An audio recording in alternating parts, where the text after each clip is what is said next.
চলেন দেখাই কীভাবে এই রেসিপিটা তৈরি করবেন। আসসালামু আলাইকুম বন্ধুরা, সবাই কেমন আছেন? আমি ভালো আছি। তো আজকে আমি নতুন একটা রেসিপি আপনাদের সাথে শেয়ার করব। তো চলেন এগুলো কেটে রেডি করে নিই, মূল কাজে চলে যাই।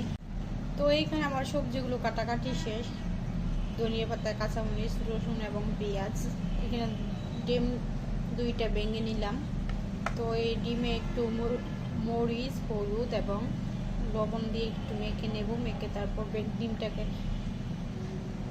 আগে ভেজে নেব। তো চলেন দেখিয়ে দিই। তো ডিমটাকে হালকা ভেজে নিলাম। তো এখন আমি ডিমটা উঠিয়ে নেব। হলুদের গুঁড়া, ধনিয়ার গুঁড়া দেব, মরিচের গুঁড়া। এখন যেটা করব, এটা রান্না করার জন্য যে একটা মশলা, এই মশলাটা দিয়ে দেব। তো মশলাটা কষানো শেষ হয়ে গেছে। এখন আমি টমেটোগুলো দিয়ে দিচ্ছি। একে একে সবগুলো টমেটো দিয়ে দিব, দিয়ে ভালো করে বেছে নেব, কষিয়ে নেব। তো এইখানে ভালো করে কষিয়ে নেওয়ার পরে এখন আমি একে একে ডিমগুলো দিয়ে দিচ্ছি, ভেজে রাখা ডিমগুলো। এখন এগুলো নাড়িয়ে ছাড়িয়ে আর একটু ভেজে নেব।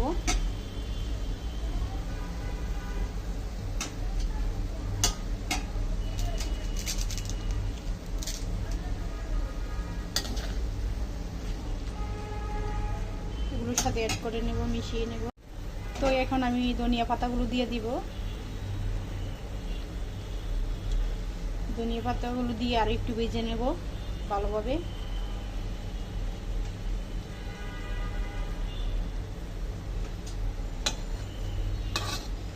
নেড়েছে একটু ভালো করে ভেজে নেব। তো এইখানে আমি ডিমগুলো এই কারণে আগের থেকে ভেজে রেখে দিয়েছি। কারণটা হলো আপনাদেরকে বলতেছি, একটু ভালো করে নেড়ে ছেড়ে নিই। তো এখানে ডিমটা আমি কেন পরে ভেজে দিলাম, কারণ ডিমটা আগে দিয়ে দিলে, ডিমটা আগে যদি আপনি ভেজে রাখেন তাহলে ডিমে যে একটা কাঁচা গন্ধ থাকে সেই গন্ধটা চলে যায়।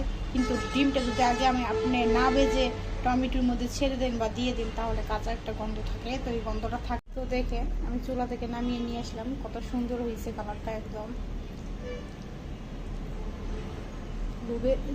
জিভে জ্বলানোর মতো একটা কালার আসছে।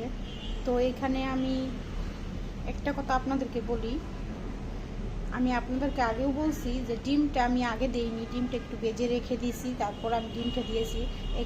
এখানে ডিমটা পরে দিলে কি হয়, ডিমের যে কাঁচা গন্ধটা, অনেকে হয়তো কাঁচা গন্ধ সহ্য করতে পারে না, বা তরকারির মধ্যে একটা বা এই জিনিসটা বানানোর সময় একটা কাঁচা গন্ধ থাকে, তো সেইটা থাকে না, সেইটা চলে যায়।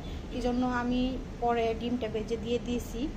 তো এটা এরকম একটা রেসিপি। তো এটা আপনি ধরেন রুটি দিয়েও খেতে পারবেন, ভাত দিয়েও খেতে পারবেন অনায়াসে, কোনো সমস্যা নেই। খেতে অনেক ভালো লাগে, সুস্বাদু লাগে, ভালো লাগে। তো আমি মানুষ কি বলে আমি জানি না, তো আমি এটার নাম দিয়েছি ডিমের চপ। তো অনেক সময় তো চিকেনের চপ খাই, তো ডিমের চপও আমি মাঝে মধ্যে খাই রুটি দিয়ে। তো আমার কাছে খেতে অনেক ভালো লাগে। তো আপনারও বাসায় ট্রাই করবেন। দেখেন কত সুন্দর হয়েছে, আপনাদের একটু দেখা দেখছেন কত সুন্দর হয়েছে। তো সবাই ভালো থাকবেন, সুস্থ থাকবেন, এবং আমার এই ভিডিওটা কীরকম লাগছে অবশ্যই কমেন্টে জানাবেন। এবং আপনারা যারা এটা খেয়েছেন অলরেডি, তো খেয়েছেন, আর যারা খাননি এখনও বাসায় ট্রাই করবেন, দেখবেন অনেক ভালো লাগে, অনেক মজা হয় এটা খেতে। আল্লাহ হাফেজ, সবাই ভালো থাকবেন।